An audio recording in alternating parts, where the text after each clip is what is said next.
dhaloota qubee hidhee jedhee lallabe. Jara hidhuun dhugumaa sammuu hidhuu dadhabe. Gaafa abdii kutatuu qubee afaan Oromoo ajjeesuu jala qabe. Jaratu du'a malee qubeen afaan Oromoo ammaan booda hin du'u. Qaabsoo teessanii cimaa jarri gayanii bu'u. Kun mallattoo bu'iinsaa jarri gayee kufiinsa. Keessaa fi alattillee caasaa keessan diriirsaa qabsoo teessan finiinsa. Qabsaa yoo taree fite jedhee lallabe. Nama fixuun dhugumaa qabsoo fixuu dadhabe. Dubbiin ilmaan Oromoo guddisee diina dhibee na hunda ajaa'ibe. Galgala finne jedhu barii achuma jiru nama baara waraabe namuma gaara dhiibe. Diinatti ta'ee dhibee diinni furmaata dhabe. Qubee afaan Oromoo jijjiira jedhee fi ga'an maraatayuu qabe. Diigatuu itti jigee lafe itti caccabe qabsaayota hedduutu lubbuu fi irra dhabe. Dhiiga qabsaayotaatiin qubeerree nu dhaqqabe. Homaa badii hin qabdu hin jijjiiramtu qube.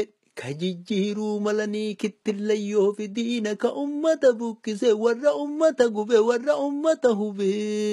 Warri garaa fi aangoof bu'aa ufiitiif jecha diinaaf ulee ta'anii jalaree hiranii.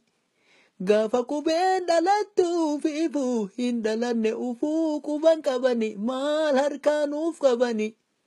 Warra rimootiin duuba uf duraree oofani ka rimootiin duubarra oliif gammichi hirani. Angoo maalii qabani qubeenuuf jijjiirani.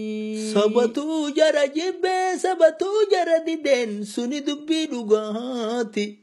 Qubeetu nama dhibeen garuu dubbii dharaati. Erga ka dhibu taate hangaarraan tanaa'oo akkamittiin karaati. Irraa hin fudhatinaa tun kijiba jaraati. Bultii baafachuuf jecha kan qabaa kan gadhiisaa oliif gadi dhamaati. Waan dhiigaaf nafa keessa waan lafeef dhuka keessa seenee gadi fagaate. Akkuma taphaa kana keessaa baafna jechuun tun akkamittiin reetaati.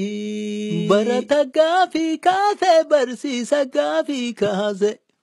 Ummata itti yaase itti iyyee dhamaase gaafiin jara rarraate. Walqunnamtitu cimee sabboonummaa jabaate. Gaafa kana argituu diinni rifattee nahaate qubee ajjeesuuf kaate. Jaratuu du'a malee qubeen ilmaan Oromoo amma boodaa hin du'u. Jabaadhaa yaa Oromoo jarri gayanii bu'u. Honkooloon hurrii marte kaakkaan baradaan cufe. Warri du'an sodaannee dhaloonni qubee dhufe. Jabaadhaa yaa Oromoo qawwee hirkateef jira wayyaaneen kaata kufi. Gadab jechuun asaasaa Umar jechuun rasaasa. Geerarsiisaa dhukaataa bakka dha'een fullaasa. Haamilee saba kiyyaa itti guutee ol kaasaa diina haamilee cabse dhukkee isarraa kaasaa biyya tiyyarraa baasa.